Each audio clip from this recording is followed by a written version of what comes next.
My friends, let us come together for a few quiet moments and rest, not in words, not in thought, but in an inner atmosphere of stillness.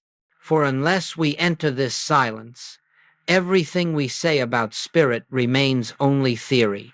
We are not here to gather spiritual statements, nor to add new beliefs to an already burdened mind. We are here for one purpose alone: to awaken to the presence that is already closer than breathing, nearer than hands and feet. Today we begin a 30-day period of living consciously in the awareness of I am. But before we speak of days or practices or even spiritual intention, we must understand that this journey is not a method for self-improvement. It is not a project we undertake in order to change our human experience or to attract better conditions. In truth, the I of God does not concern itself with conditions, for it is the substance, the life, and the law of all true harmony. Let us, then, lay down any thought of achieving something. Let us release the subtle desire to become more spiritual, more enlightened, or more capable, for none of these things have anything to do with the infinite way. The I that we seek is not the human ego trying to add divine qualities to itself. The I that we contemplate is the very presence of God, expressing as individual being. As we enter this first moment of our 30 days together, let us realize that nothing needs to be added to our life. The fullness of God is already established within us. Our task is not to get God to come where we are, but to awaken to the truth that God has never been absent. You may notice that the mind wishes to prepare itself to focus, to gather strength for this journey. But the spiritual life does not begin with human effort. It begins with surrender, quiet recognition that the only I present in this room, the only I present in your heart, the only I present in your consciousness is the I that declared, before Abraham was, I am. Not was, not will be, but I am. This I is the focal point of our month of practice. It is not an affirmation to be repeated. It is a presence to be realized. When Jesus used that sacred phrase, he was not speaking of a man.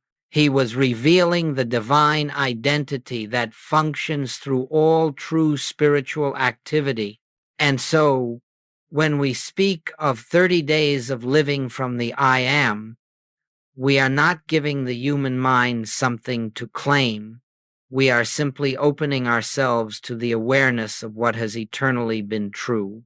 In these moments of stillness, let us acknowledge quietly, there is but one there is but one life.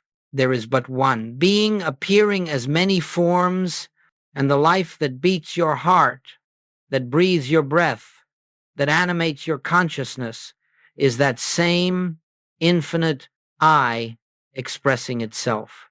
As we begin this exploration, we do so without pushing thought, without directing mind, without attempting to manufacture a spiritual experience. Spiritual realization is never created. It is revealed.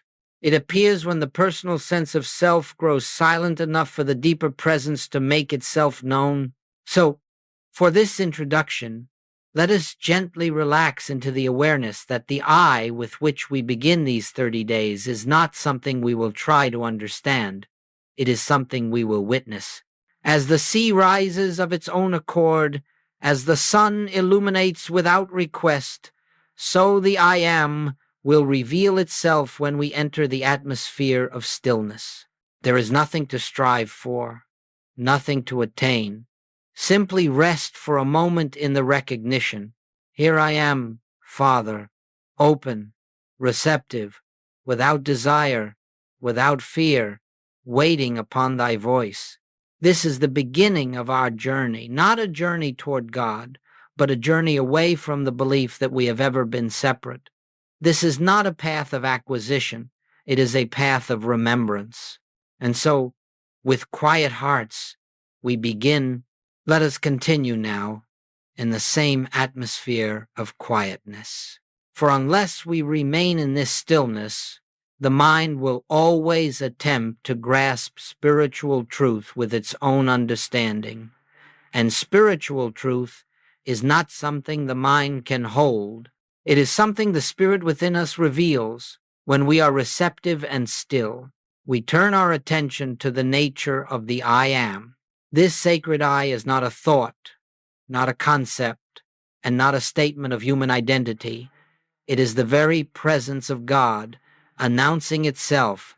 It is the divine selfhood that has existed from the beginning, unchanging, complete, perfect. When Jesus spoke the words, I am the way, the truth, and the life, he was not describing the man born in Bethlehem. He was revealing the universal identity that functions as the life of every individual who awakens to it. In these studies, it is important that we make a clear distinction. There is the I, which is personal, made up of memories, fears, ambitions, beliefs, and there is the I, which is impersonal, eternal, untouched by human experience. One is formed of the world, the other is the substance of spirit. And so, when we use the phrase I am, we are not speaking of the personal sense of I, the I that worries, strives, searches, and suffers. That I is a concept, a projection, a temporary shadow. The I am we contemplate is the presence that lives itself as you. The I am is not made holy by your recognition of it. It is holy because of what it is God expressing as individual being. During these 30 days, you will discover that the moment you try to think the I am, you lose it. The moment you try to use the I am to improve your experience, it slips away. For this, I cannot be employed as a tool of the personal mind. It reveals itself only when the personal mind grows quiet enough to let the deeper identity come forward. In our human journey, we have been taught to believe that we must become something more, something better, something greater. But in spiritual truth, we cannot become what we already are. We do not climb toward God. We awaken to the realization that God is the very essence of our being. This is why all striving fails, why all effort exhausts. Spiritual attainment is not an attainment at all. It is a recognition. You may ask, if this I am is the presence of God expressing as me, why have I not felt it before? The answer lies not in distance, but in distraction. The I am is not hidden. It is simply unnoticed. It is as present in this moment as it was in the moments of your greatest peace, your greatest joy, your greatest clarity. It does not grow or diminish. It awaits recognition. The purpose of our contemplation is not to make the I am more real, but to make the personal sense of I less obstructive. When the noise of the human self softens, when we stop pushing life with our will, when we cease reaching for things outside ourselves, a subtle awareness begins to rise. It is gentle, quiet, and unassuming. It does not declare itself with fanfare. It simply stands forth as peace. This is the nature of the true I. It never strives. It never fears. It never demands. It never seeks recognition. It simply is. When you rest in this awareness, even for a moment, you begin to sense that the life you have called your life was never yours. It is the infinite life appearing as your individual expression. And in that realization, the burden of living your life begins to fall away. Something deeper, wiser, and more loving takes over, without effort, without command. This is why we say that the I am is revealed and not created. You cannot create what is eternal. You cannot improve what is perfect. You cannot add anything to the infinite, but you can witness it. You can behold it. And in beholding, you discover that the being you believed was yours was never the truth of you. This recognition may come slowly, or it may come in a moment of profound silence. But it comes only when the personal self yields, when we stop trying to become spiritual and allow the spirit to be what it already is within us. As we proceed through these 30 days, let this be the foundation. The I you are seeking is already present. The I that lives you is the I you will discover. The I that you will come to know is the I that has never left you, not for a moment. Rest in that quietly, and let the realization unfold. As we enter this first stretch of the 30 days, let us remember that we are not beginning a discipline, nor are we undertaking a task. We are not attempting to reform the human mind or shape our experience through will. What we begin now is a gentle turning, a turning away from the belief that our life is lived externally, and a turning toward the truth that life itself is within us, functioning as our being. In these early days, you may notice how deeply conditioned the mind is to live outwardly. It seeks security in things, in people, in events. It looks to the world for validation, for provision, for safety. It tries to manage the future and reinterpret the past. All this activity is born of the belief that life is something separate from us, something we must pursue or maintain. But in spiritual truth, life is not lived outside your being. Life unfolds from within. Life flows as consciousness, not as circumstance. And so, the first days of this month ask only one thing of us: awareness. Simply observe how often the mind rushes into the world for answers. Notice how quickly it reacts to appearances, how it judges, fears, anticipates, and resists. Do not try to stop these movements. Do not wrestle with the mind. That attempt itself is still the personal sense of I, the false self trying to correct itself. Instead, each time you observe the mind moving outward, gently return to the inner center, not by effort, but by recognition.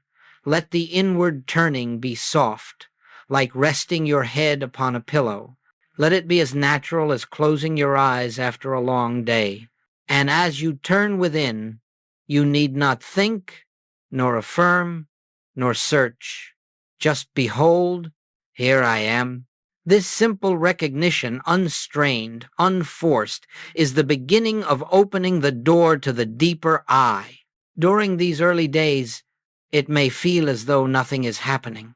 The mind may say, "This is too simple," or "I do not yet feel anything spiritual," or "I must not be doing this correctly." But understand this: you are not waiting for an experience. You are not seeking a sensation. You are simply reorienting your consciousness from the outer to the inner. This is the most delicate step of the spiritual path, and it is always the slowest, because it is here that the personal sense of I begins to lose its prominence. This shift is subtle. It feels like a softening, a loosening of the tight grip we have kept upon life. No longer must we push against circumstances. No longer must we direct outcomes. No longer must we strive to defend or justify the personal self. Instead, we pause, even in the midst of our daily activity, and silently remember. The life I am seeking is the life that is already living me. The wisdom I try to gather is already present as the mind that thinks through me. The love I hope to feel is the love that is the nature of my being. These recognitions may appear fleeting at first. They may last only a moment or two before the mind rushes back into its old habits. But within these small moments lies the seed of transformation. For every time we turn within, we loosen the world's hold upon us. Every time we rest in the I am, even for a breath, we silence a fragment of the personal sense. Do not measure your progress. Do not judge your quiet moments. Do not attempt to evaluate your spiritual awakening. In the beginning, the reorientation of consciousness is simply a matter of remembering. Remembering that you are not a seeker. Remembering that you are not a struggling personality. Remembering that the I which animates you is not limited, is not fearful, is not separate. Throughout the day, pause gently, perhaps only for a few seconds, and acknowledge, I am here, and God is the I that is here. Nothing more is required. Nothing more is spiritual. As these first days unfold, let this be your simple practice, withdrawing attention from the outer and turning softly toward the inner, not in order to produce anything, but in order to behold what has always been present, the living Christ, the divine I am, shining silently at the center of your being. We begin here not with effort, but with release. As we move deeper into these 30 days, something subtle begins to occur within our consciousness. The outer turning that occupied the early days gives way to a quieter, more intimate awareness. And with that awareness comes a silence that may at first feel unfamiliar, even unsettling. It is not the silence of emptiness, it is the silence of presence.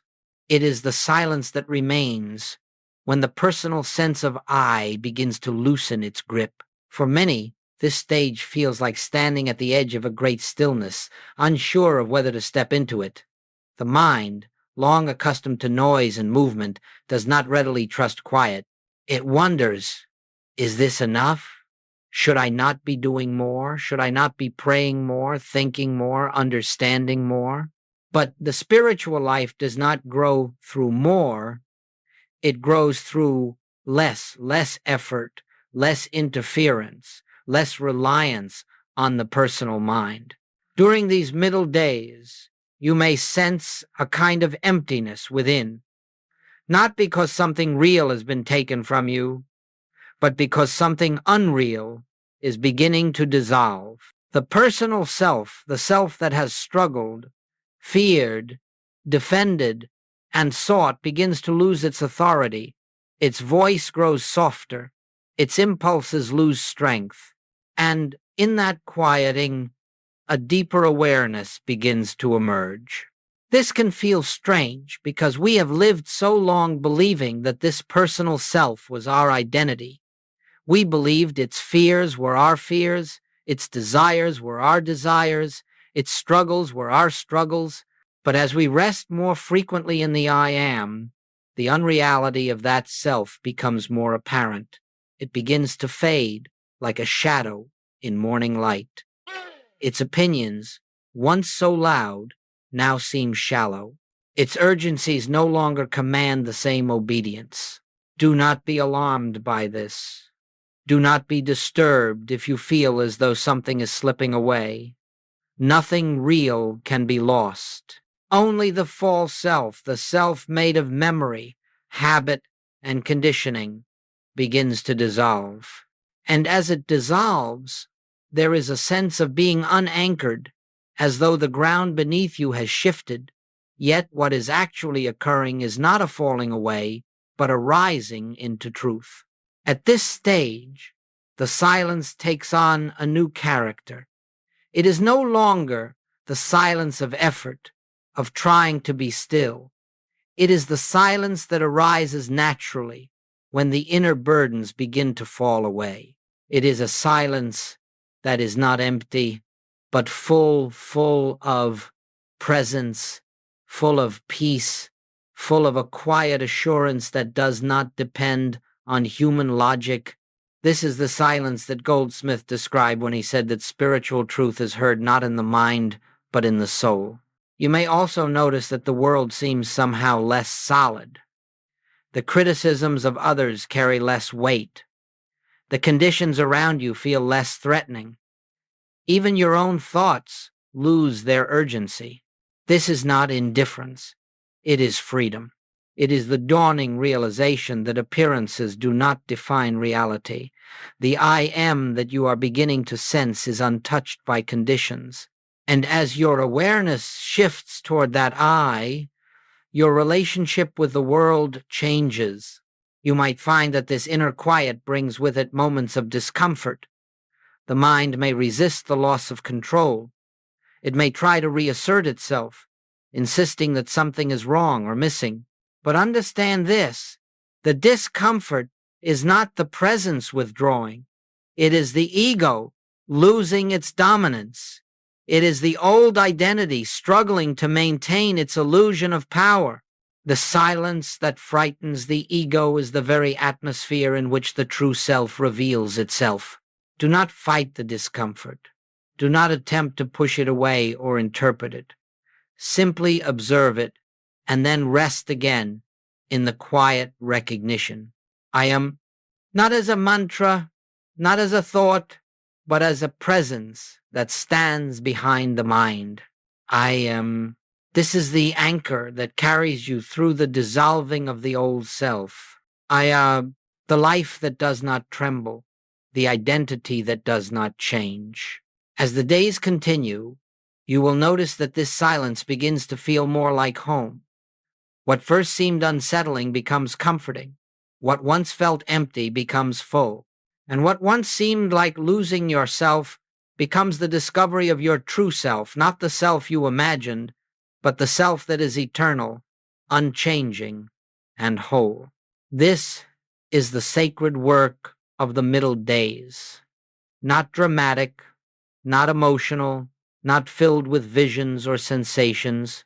It is the quiet dismantling of the false sense of self and the gradual emergence of the true identity.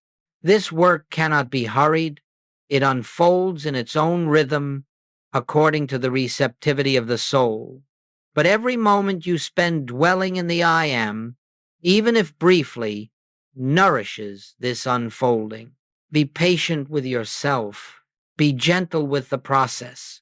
And remember that the silence you meet is not a void. It is the presence of God revealing itself as your very being.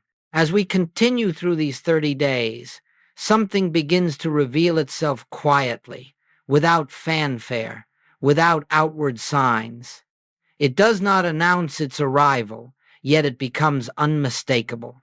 After the dissolving of the old self begins, there comes a gentle shift, a shift not brought about by effort, but by the simple grace of resting in the I am.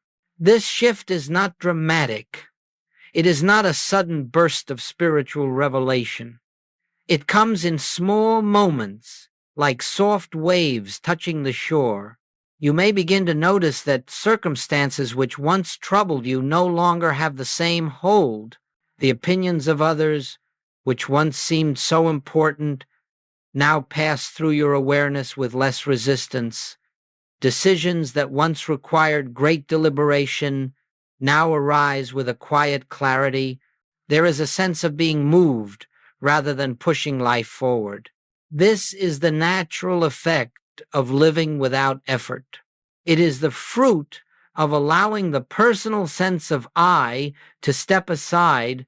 You see, the I that struggles is never the true I. The I that fears, the I that worries, the I that tries that I is a projection of the human mind. It has no power of its own, no life of its own. It is a shadow self, a temporary structure built of thought. But when we rest in the real I, when we lean gently upon that inward presence, something profound occurs. Life begins to organize itself around harmony.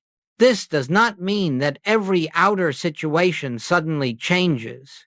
It means that our relationship to situations changes. We no longer approach life as a problem to be solved, but as a revelation waiting to unfold.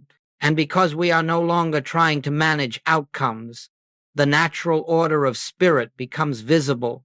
the movement of grace becomes apparent. Perhaps someone speaks to you harshly, and where once there would have been hurt or reaction, now there is only a quiet spaciousness. Perhaps a problem arises at work, and instead of panic, there is a calm awareness that somehow, beyond your understanding, solutions are already present. Perhaps an old habit of fear begins to arise, and without struggle, it dissolves in the recognition that the I who feared is no longer in charge. These are not signs of personal progress. These are evidences that the personal sense of I is losing its reality. When we stop living through the limited self and begin living from the infinite I, the world around us cannot help but reflect that change.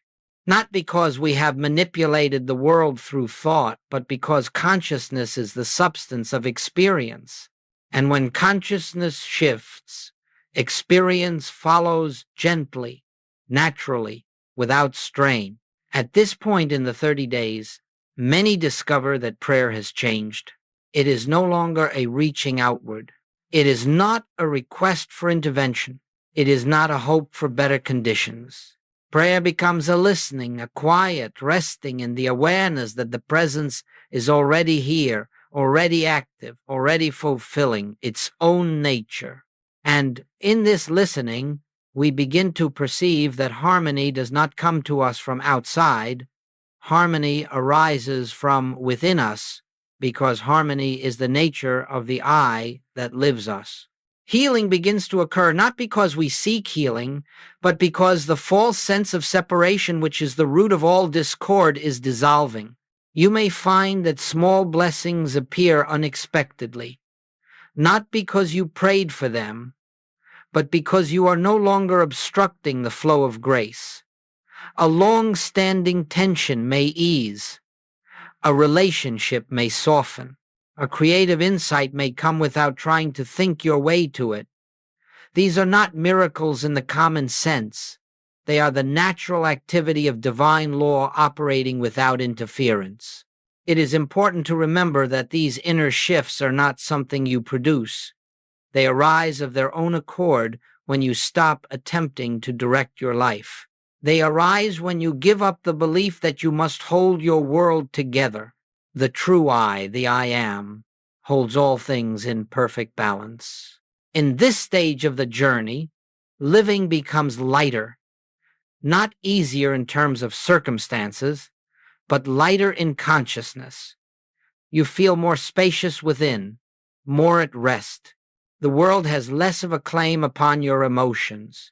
You begin to walk through life with a quiet confidence that does not come from human knowledge, but from the awareness of an inner presence that never leaves you. These first inner shifts are not the final realization. They are the early blossoms of spiritual awakening. They are reminders that you are no longer living life as a personal being, but as an instrument through which the infinite expresses itself. Let these changes come as they will. Do not cling to them. Do not try to reproduce them. Simply behold them as signs that the true self is beginning to shine through the cracks of the old identity. As you continue resting in the I am, more will be revealed not through effort, but through grace. As the days continue, you will begin to notice a deeper shift taking place, one even more subtle than the earlier dissolving of the personal self. Something within begins to settle into a new foundation, a new dimension of being.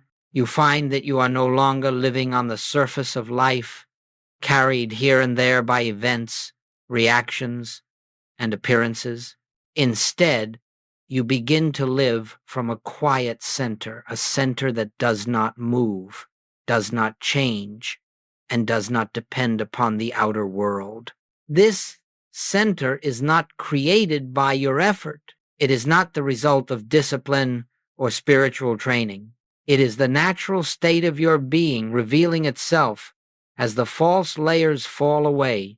In this deepening, you may discover that the mind has less to say. It no longer clamors for attention with the same urgency. Thoughts still appear, of course, but they pass like birds across a wide sky, leaving no trace. Where once you felt compelled to analyze, to evaluate, to decide. Now you sense an inner knowing, a gentle assurance that life is unfolding through you rather than being directed by you.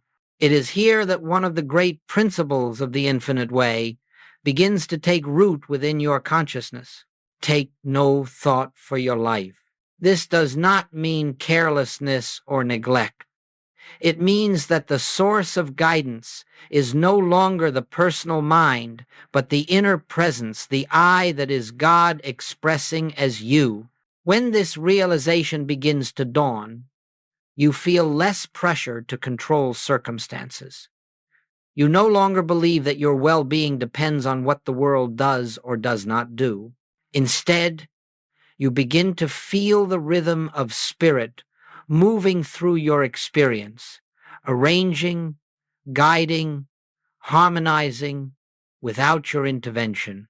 Your actions become quieter, clearer, more purposeful, not because you have learned a new method, but because they arise from the center rather than the surface. This center is not emotional calm, it is spiritual awareness. It is not psychological stability, it is divine presence. It is not positive thinking, it is the disappearance of the thinker. Many people spend their lives reacting to life, reacting to problems, reacting to praise, reacting to fear, reacting to opportunity. These reactions form the entire texture of their existence. But as you continue resting in the I am, the need to react diminishes. Instead of being pushed and pulled by outer conditions, you become aware of an inner spaciousness from which all true activity flows. This is what Goldsmith meant when he spoke of living from within. He did not mean that we retreat from the world or withdraw from daily responsibilities. He meant that we cease living from the world and begin living from the divine source at the center of our being. In this stage of the 30 days, you may find that your work takes on a new quality, not because the nature of the work has changed, but because you are no longer doing it alone. You may notice a deeper patience in your interactions, not achieved through effort, but arising from the awareness that no one is separate from the one life. You may find that challenges which once felt overwhelming now appear as opportunities for inner listening rather than outer struggle. Every outer activity becomes an inner practice. Every encounter becomes an opportunity to behold the presence. Every moment becomes an invitation to rest again in the gentle realization, the Father within me doeth the works. And in this deepening awareness, you begin to understand something that cannot be fully expressed in words. That life does not flow from you outward, it flows from the center of your being into form. You are not an individual attempting to reach God. You are the place where God shines forth into visibility. Living from this center does not remove human challenges, but it transforms your relationship to them. You no longer meet them as a person trying to overcome them. You meet them as consciousness recognizing the presence of God within the situation. And in that recognition, the burden lifts, the pressure dissolves, the sense of I must handle this fades into the simple awareness that God is the life, the intelligence, and the harmony of this moment. This is the blessing of the deepening. You begin to experience life not as something happening to you and not as something you must shape, but as something that flows effortlessly from the inner presence that is your true identity. You are no longer living from the surface. You are beginning to live from the center. And in that center, all is peace. As we move even deeper into these 30 days, a profound realization begins to dawn, quietly, gently, without spectacle. It is not announced by emotion, nor by any outward sign. It comes like a soft light rising behind the hills of consciousness, revealing what has always been present but seldom seen. This realization is the awareness of oneness, not oneness as a spiritual concept, Not oneness as something to believe or claim, but oneness as a living experience, a direct knowing that the I you have contemplated, the I am, in whose presence you have rested, is not a personal self at all. It is not your I. It is the I that is God, the I that is universal, the I that cannot be divided, the I that speaks through every awakened soul. I and the Father are one. At this stage, something extraordinary begins to happen, not through effort, but through grace. The boundaries between yourself and others begin to dissolve. The sense of separation that once seemed so real starts to fade. You look upon another, and for a moment, you do not see a separate mind, a separate life, a separate identity. You see the same life that beats your heart beating in them. You see the same light that illumines your being shining quietly behind their eyes. This recognition does not come through will. It is not the result of thinking kindly or trying to be loving. It arises spontaneously when the personal sense of I as a separate being, I as a self-contained life begins to disappear. And in the space where that personal I once stood, the divine I shines through. You begin to understand why Goldsmith said that there are not many minds. There is only one mind appearing as many individuals. There is only one life manifesting in infinite forms. There is only one being expressing as all creation. This is not poetry. It is spiritual reality. And once glimpsed, it changes your entire experience of living. In this awareness of oneness, you discover that you are not responsible for maintaining your life. You are not separate from the source that sustains you. You are not cut off from the wisdom that guides the universe. The very intelligence that directs the stars directs your steps. The very love that holds the cosmos in balance holds your relationships in truth. The very life that fills all creation fills your breath at this moment. There is only I. The personal I that you once believed yourself to be is found to be an impostor, an echo, a shadow, an illusion created by the mind. But the real I, the divine presence, has been living your life from the beginning. It is the light behind every thought, the love behind every impulse, the peace that waits beneath every fear. When this recognition begins to settle into consciousness, a great gentleness arises. You no longer feel compelled to defend yourself, for there is no separate self to defend. You no longer need to assert yourself, for there is no personal authority to establish. You no longer fear the opinions of others, for you sense that the same I is living them too. And with this gentleness comes compassion, not the compassion that tries to fix, heal, or rescue, but the compassion that sees the divinity behind every appearance, even when that divinity is hidden by fear, pain, or ignorance. You no longer respond to others on the level of personality. You respond from the level of being, from the quiet recognition that the Christ within you is the same Christ within everyone. At times, you may experience a profound sense of peace, peace that has no cause, peace that has no opposite, peace that arises simply because you are resting in the truth. This peace is a sign that the personal self is dissolving and that the divine self is becoming more visible. This is the recognition of oneness. Not two, not many, only one. One life lived through all, one mind thinking through all, one love embracing all, one I appearing as all. In this awareness, fear cannot exist, lack cannot exist, conflict cannot exist, for these belong only to the realm of separation, and separation is found to be unreal. As this truth deepens, you begin to understand that spiritual growth is not the evolution of a human being into something higher. It is the unveiling of the divine being that has always been present behind the veil of the personal self.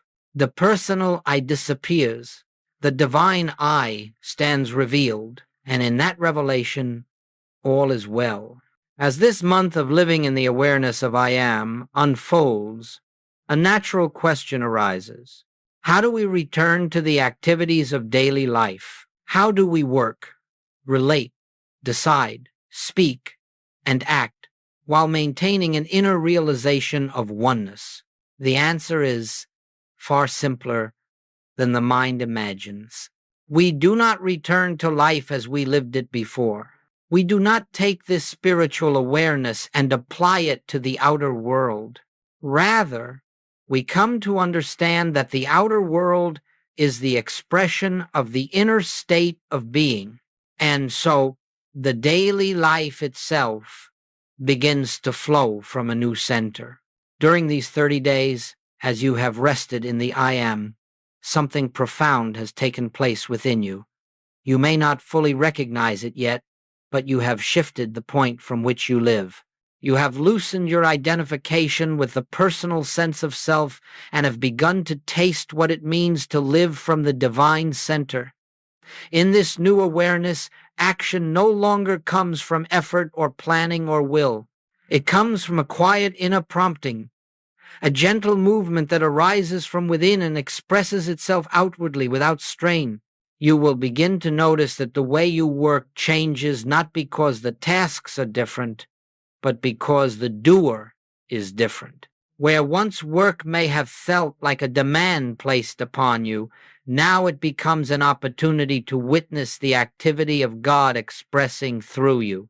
The pressure to perform, to succeed, to achieve falls away, and in its place there is a quiet joy in being the place where divine intelligence acts. Your relationships, too, begin to take on a different quality. No longer are you dealing with personalities, with separate minds, with conflicting wills. You are meeting the same I that you have contemplated within yourself, now appearing in the form of another. The old habit of reacting to outer behavior softens, because you see past appearances into the truth of their being. You begin to recognize that every encounter, whether pleasant or challenging, is an invitation to behold the presence that is the life of all. And so you no longer enter a conversation trying to persuade, defend, or protect yourself.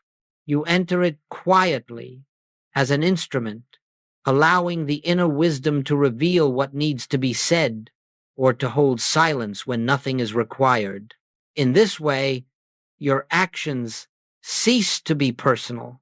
They become expressions of the deeper I. What becomes most striking in this stage is that you begin to sense a rhythm in your day. You no longer force events into place. You no longer push against resistance. You find yourself guided, gently but unmistakably, toward the right activity, the right timing, the right words. This is the natural flow of grace operating when the personal self is quiet. At times, you may catch yourself slipping back into old patterns of fear or haste or worry, but even then, something within you remembers. Instead of fighting the fear or trying to correct the mistake, you pause quietly and return to the inner center. A single moment of recognition I am is enough to bring you back into alignment with the deeper truth. The return to everyday life is not a return to struggle. It is the beginning of living from a new place. The world may look the same, but you are not the same. You are not living life as a separate self, making decisions, solving problems, and carrying burdens. You are living as an expression of the infinite, letting the inner presence shape the outer experience. In this way, responsibility loses its heaviness. There is a sense that everything necessary for each moment is already present in consciousness. You are no longer the source of anything, you are the outlet through which the source flows. And when you recognize this, the strain of living evaporates. You do not have to know what tomorrow brings. You do not have to prepare for every possibility. You do not have to secure your future. The I that lives you knows, acts, guides, and fulfills its own nature. In this awareness, life becomes simpler, gentler, more harmonious, not because you have changed your circumstances, but because you have changed the place from which you live. You have moved from the surface, where life appears chaotic and uncertain, to the center, where life is revealed as the activity of God. This is what it means to return to everyday life while living in the I am. You no longer live from effort. You live from expression. You no longer act from fear. You act from presence. You no longer strive to make life work. You witness how life works when the personal sense of I is silent. This is the beginning of true freedom. Not freedom from responsibility, but freedom from false identity. Not freedom from activity, but freedom from the belief that activity originates in you. Allow this awareness to deepen. Allow it to guide you quietly. Allow the inner I to express itself through everything you do. And you will discover that the spiritual life is not separate from daily life. It is the life that lies beneath every moment, waiting to be recognized. And now, my friends, we come to the close of these 30 days, not as an ending, not as the completion of a journey, but as the quiet recognition that the journey itself has never been measured in days. The spiritual life does not unfold according to time. Grace does not follow a calendar. The revelation of the I am does not arise because 30 mornings and evenings have passed. It arises because something within you has grown still enough, receptive enough, open enough for truth to reveal itself. And so this closing moment is not a conclusion. It is a continuation of the infinite way, which has neither beginning nor end. Throughout these past weeks, you have touched a deeper dimension of being. You have experienced glimpses, perhaps fleeting, perhaps profound, of a presence that lives you, sustains you, breathes you. You have felt the dissolving of the personal sense of self, the quiet arising of the divine nature, and the recognition of oneness that lifts you above the belief in separation. And although these glimpses may seem small, they are the seeds of eternal truth planted in consciousness. Once planted, they cannot be uprooted. You may not always feel the presence. You may not always rest in the I am. There will be moments where the old fears or habits arise again, but something has changed. Something within you knows the truth, and that knowing, however faint, becomes the guiding light of your path. In the infinite way, we do not strive for unbroken spiritual awareness. We do not condemn ourselves when we forget.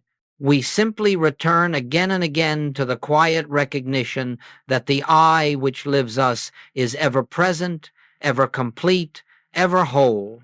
If in the days ahead you find yourself slipping back into the old sense of self, do not struggle to recapture spiritual awareness. Do not attempt to force silence or to recreate any experience you have had during this month. Simply pause for a moment, breathe softly, and acknowledge. I am. This gentle turning is enough. A single moment of recognition reopens the channel through which grace flows. In time, you will discover that this spiritual awareness becomes the background of your entire life. You will act, speak, and live from a deeper center without consciously trying to do so. Your outer experiences will begin to reflect the inner shift. More harmony, more clarity, more peace.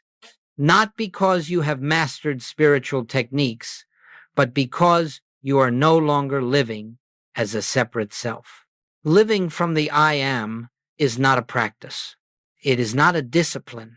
It is the natural state of your being revealed. And so, as we close this sacred period together, let us do so with gratitude, not gratitude for teachings or insights, but gratitude for the one who reveals them. Gratitude for the presence that has been the true teacher throughout every moment of these 30 days. Let your spiritual journey continue not by intention, but by unfolding. Let truth reveal itself. Let grace guide you. Let the I Am live your life. The infinite way is not a path you walk, it is the life that walks as you. And so we rest now not in ideas, not in effort, but in the quiet assurance that the one who began this work will complete it.